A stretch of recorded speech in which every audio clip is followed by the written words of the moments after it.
예, 미국 선거 궁금하시죠? 뭐 복잡합니다.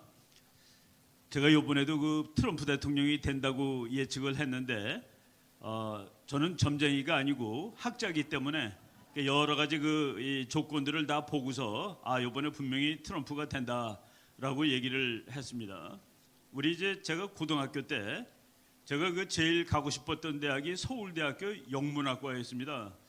제가 뭐 다른 친구들은 전부 상대, 법대, 뭐 정치과 그랬는데 저는 영문학과를 가겠다고 그랬는데 우리 선생님이 네가 지난 1년 동안 시험 본 점수 평균을 보면은 영문학과는 조금 어려울 것 같고 영문학과 무지하게 좀 높습니다. 동문학과를 가라. 그래서 동문학과는 좀 그래요. 그럼 저 연세대학교에 정외과를 가겠습니다. 그랬더니만은 네 점수 평균으로 보면은 거기는 아마 한 반 정도로 붙을 거다. 100% 붙을 때를 가르쳐 줄게. 그랬더니 그러면서 행정학과를 보라고 그러더라고요. 그렇게 이제 다 통계적으로 예측할 수가 있는 거가 있습니다. 네 점수가 평균 85점이니까 이 점수로 어느 대학 가면은 100% 확률로 붙고 어디 가면은 70으로 붙고 어디 가면 90으로 붙는다. 바로 그런 조건으로 이제 미국 대통령이 이 사람 이 정도 되면 붙는다라고 이제 예측을 하는 것이죠. 한 두세 개만 말씀드리겠습니다. 미국 사람들이 누구를 대통령으로 뽑느냐? 지난 4년 동안 내 주머니를 두둑해 주게 한 사람으로 뽑습니다. 내 주머니가 두둑하면은 되는 거예요. 그런데 이제 평균적으로 40%가 넘으면 됩니다. 국민들이 한 40% 4년보다 저 사람이 그러니까 저 사람 때문에 내가 잘 살게 되었어가 45면 되는 거예요. 왜 40이면 되느냐고요? 저쪽 사람은 대통령 안 해본 사람이기 때문에 몰라요. 그러니까 40% 정도면 가서 찍는 겁니다. 그런데 트럼프는 그 여론조사에서 1등을 기록했습니다. 56%가 4년 전보다 좋아졌다고 얘기를 하는 거예요. 너무 높아서 그 여론조사하는 기관에서 이 코로나 바이러스까지 다 쳐서 그러냐 그랬더니 그것까지 다 쳐서 56%가 삶이 좋아졌다. 그 외에도 여러 가지가 많습니다. 하나만 더 말씀드리겠습니다. 중간에 이제 프라이머리라는 거가 있는데 공화당 사람들은 우리는 이 사람을 뽑고 싶소. 민주당 사람은 우리는 누구.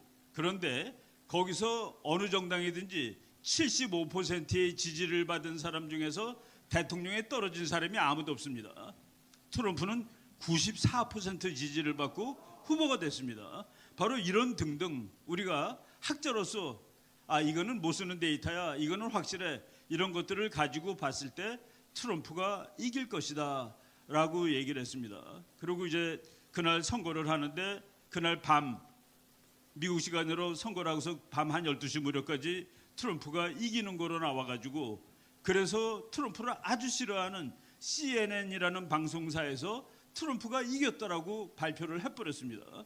바로 그 무렵에 고영일 변호사가 저한테 전화 걸어서 교수님 이번에도 또 맞히셨어요 라고 얘기를 했는데 그날 밤에 자는데 이상하게 잠이 자꾸 깨더라고요. 아침에 깨보니까 트럼프가 떨어진 거로 나온 거예요.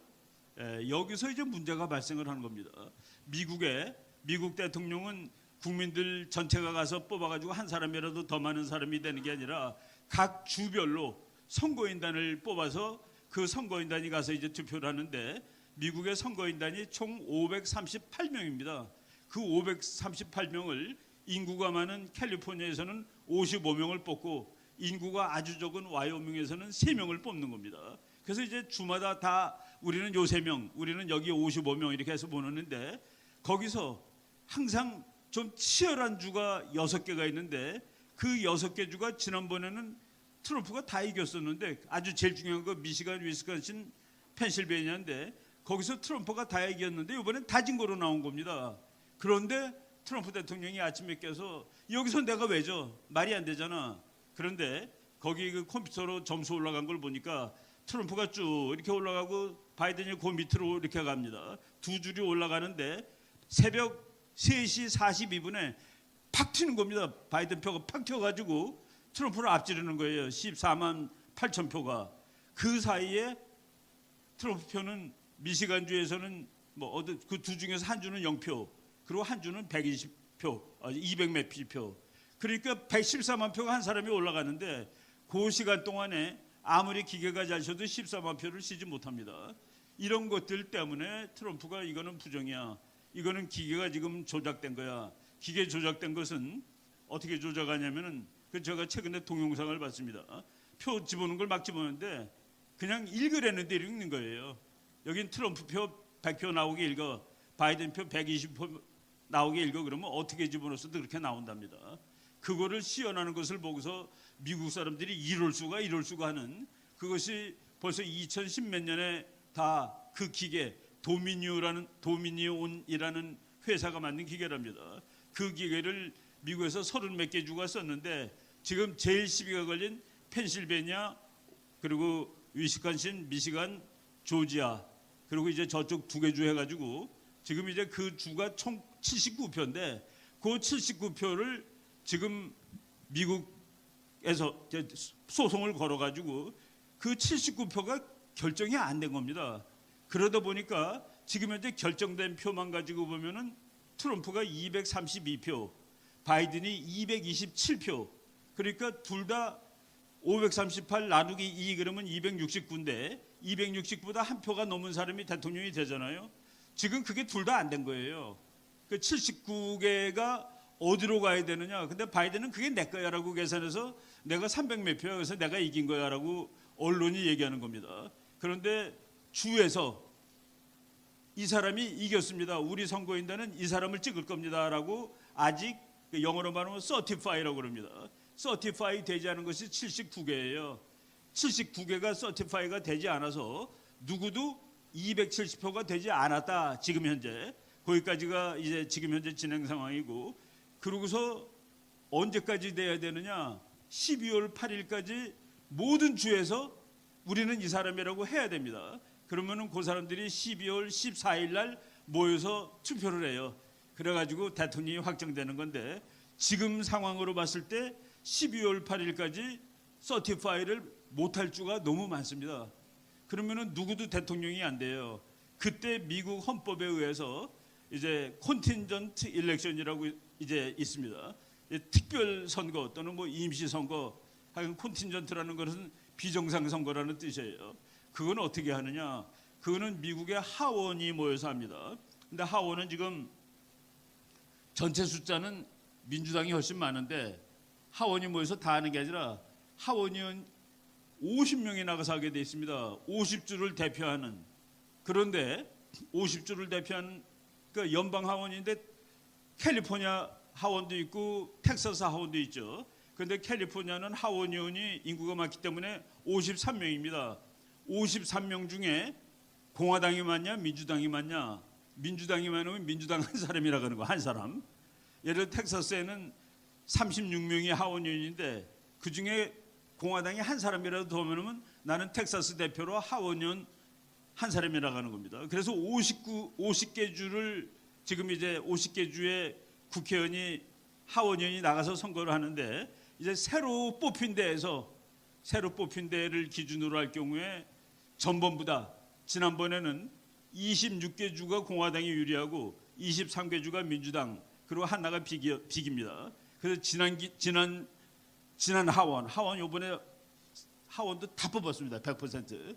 그래서 지난번 거로 기준할 때는 26대 23대 1로 트럼프가 되는데 이번에 거로 기준한다면은 새 국회는 지금 트럼프가 현재 30개를 이겨놨습니다. 30주. 그래서 30대 20으로 이깁니다. 근데 지금 아직 투표 안 끝난 것까지 쳐서 한 사람이 더 될지 모르는데 그렇게 치면은 31대 19로 트럼프가 이기게 돼 있습니다. 그래서 하원에서 뽑으면은 트럼프가 이기는 거예요. 지금 그런데 오늘 벌써 미국 시간으로 12월 30일이죠? 11월 30일이죠? 이제 11월 28일이군요. 그런데 7일 동안에 지금 못할 거라고 지금 나 보고 있는 겁니다. 펜실베니아 주 같은 데서는 주지사가 민주당인데 야, 이 사람들 맞는 거야? 트럼프가 졌어라고 했더니 거기 주의 의회에서 아니야. 이거는 부정선거이기 때문에 트럼프가 졌다고 말할 수 없어. 부정을 빼고 하면 트럼프가 이긴 거야. 그러고서 그 서티파이 하는 권한을 주회가 주지사로부터 이거 뺏어왔습니다. 거기는 또 공화당이 또 우세해요. 그 이제 펜실베니아 주에 이런 식으로 지금 엉망이 돼 있는 상황입니다. 그런데 트럼프 대통령이 그 여러 가지 정황을 봤을 때 이길 수 있는 가능성이 지금 높은 상황이다라고 일단 말씀을 드립니다. 예를 들어서 지금 싸움이 어느 정도냐면은 요 한마디만 하고 제가 이제 내려갈 텐데, 미국의 그 시드니 포웰이라는 여자 검사 출신 변호사가 있습니다. 한 65세쯤 되신 분인데 그 사람이 지금 말을 하는 정도가, 그러니까 우리나라 그 뭐 어떤 엘리트들은 저 사람 다 사기꾼이라고 그러는데 이게 사기꾼인지 아닌지 그냥 여러분들이 한번 판단해 보십시오. 그 사람이 나와서 이번 건은 너무나도 부정이었다라고 하니까 미국 선거관리위원회 위원장이라는 사람이 시드니 파웰 변호사가 부정이라면 부정이다, 그 사람이 부정이라고 그러면 이건 부정이라고 말해야 될 수밖에 없다라고 얘기를 했는데, 시드니 파웰 변호사가 이제 이번 선거는 너무나도 부정이 있기 때문에 지금 감옥소를 비워둬야 된다, 너무나 감옥 갈 놈이 많아서 라고 얘기를 했습니다. 그리고 그 사람이 한 얘기 중에서 민주당만 뭐라고 그러잖아요. 공화당, 예를 들어서 조지아에서도 쉬어보니까 다시 쉬었더니 그래도 바이든이 앞섰다라고 기자들이 얘기를 하니까 내가 제일 먼저 날려버릴 것이 조지아주요라고 대답을 했습니다. 그래서 뭔데 날려요? 그랬더니 조지아주가 주지사가 공화당 사람임에도 불구하고 그 기계가 위험하다는 것을 다 알매도 불구하고 그 기계를 채택을 했죠. 왜냐하면 돈을 받았으니까요까지 얘기를 했습니다. 돈을 먹었으니까. 그리고 미국 곳곳에서 그렇게 부정으로 간 돈이 1억 달러는 넘을 것입니다라고 얘기를 해버렸어요. 어떻게 그 정도까지 얘기를 합니까? 그 사람이 정말 정신 나간 사람이라면은 요번에 한번 정신 날리고 다음번에 감옥 가는 겁니다. 그것이 거짓말이라면. 그리고 또 한마디, 이 사람의 말을 내가 믿는 근거입니다. 지난 4년 전에 민주당 경선할 때 힐러리가 지가 대통령 후보가 되려고 그 기계를 썼죠. 그래서 그 기계를 써가지고 한 사람이 돌풍을 일으키던 사람이 떨어져 나갔죠. 버니 샌더스라는 공산주의자가 있습니다. 미국 사람이면서 냉전 시대 때 살면서 신혼여행을 모스크바로 갔다 왔던 사람입니다. 자기는 무지하게 잘 살아요. 억만장자로 사는 사람인데, 억만까지는 안 되지만 부자로 사는 사람인데, 버니 샌더스도 그걸 알까요? 그랬더니 그 변호사가 알죠. 왜냐하면 그 기계 조작하는 사람이 가서 가르쳐 줬으니까요. 당신은 절대로 안 된다. 왜? 기계가 조작하는데 어떻게 되겠냐? 근데 왜 가만히 있었습니까? 라고 얘기했을 때, 여기 우리 변호사님 계시지만은 그 변호사가, 시드니 포웰 변호사가, 그러니까 경선 끝나고 멋있는 집을 한 채 샀죠. 예, 그 말 한 지가 지금 한 열흘 넘었는데 버니 샌더스라든가 힐러리가 이 사람을 지금 고발 안 하고 있습니다. 이거 고발해야 되는 거 아닌가요? 예, 고발해야 되죠. 자기가 정말로 그렇지 않다면은. 그래서 지금 이 싸움은 한쪽이 죽는 싸움이라는 그 얘기입니다. 그래서 나는 시드니 포웰 변호사, 내가 그렇게 오랫동안 알던 사람은 아니지만은, 야, 이 정도까지 얘기하는 것을 보니까. 그리고 이제 트럼프 대통령이 2018년 9월 12일 날 어떤 행정명령의 그 명령을 발합니다. 그 행정명령이 2년 전에 나온 건데 그 내용이 뭐냐면은, 외국이 미국의 선거에 개입했다는 증거가 잡힐 경우에 비상조치를 내릴 수 있는 그런 조치를 했는데, 지금 시드니 포웰 변호사가 엊그제 이란하고 중국이 개입한 것은 100% 확실하다라고 얘기를 해버렸습니다. 바로 지금 상황이 이렇게 진행되고 있다라고 말씀을 드립니다. 우리 결론은 몰라요. 결론은 하나님이 아는 것이죠. 하나님이 아는 것인데, 지금 어떤 사람이 트럼프가 결혼 3번이나 한 놈이 기독교를 대표할 수 없다. 예수님이 말이죠, 돌아가실 때 같이 죽은 그 강도 2놈이, 그 중에 한 놈이 우리 저 예수님은 여기 매달릴 사람이 아니라고 얘기하니까 너 오늘 천당 갈 거라고 하나님이, 예수님이 얘기해 주시잖아요. 죽는 순간에까지도 용서를 받을 수 있는데, 저는 트럼프가 결혼 3번 했기 때문에 그 사람은 기독교도를 대표할 수 없다라는 것은 저는 그렇지 않습니다. 그럼 우리 어렸을 때 전부 다 그 나쁜 짓 많이 하고 젊었을 때, 그리고 나중에 회개한 사람들은 지옥 갑니까 그러면은? 바로 이런 것들을 잘 생각해 봐야 되는데, 우리나라도 생각이 그렇게 갈려요. 트럼프가 워낙 신문에 나쁜 놈으로 나왔기 때문에 그걸 믿는 사람들이 많습니다. 책 읽으세요. 논문 읽으시고 신문에 트럼프는 이상한 놈이고 심지어 그런 얘기도 나와요. 트럼프가 오바마가 묵었던 호텔에 소련에 있는 호텔 가가지고 창녀 불러다가 창녀한테 오줌 쌌다고. 말이 되는 소리입니까 그게? 이런 것들이 신문에 나오고 그래요. 근데 우리가 이제 올바르게 알아야 됩니다. 올바르게 알아야 되고 바이든 그렇게 욕하지 않습니다. 다만 그 사람이 대통령 직무를 수행하기에는 몸이 너무 약해요. 나이도 많고 정말 경무인데 그리고 우리나라는 누가 돼도 우리가 잘하기 나름입니다. 우리가 잘하면 다 좋아요. 미국 대통령도 한국하고 다 좋습니다. 그런데 우리가 앞으로 살아가야 할 국제 환경, 중국이란 나라가 힘이 무럭무럭 세지고 있습니다. 저 공산 독재 국가가 중국의 정말 그걸 죽을 받아 먹으면서 북한이 살아남고 있습니다. 우리는 우리의 안보 환경에 지금 중국을 억누르고 중국을 내려누를 확실한 대통령 후보가 트럼프이기 때문에 많은 기독교 신자들이 트럼프를 지지한 걸로 알고 있습니다.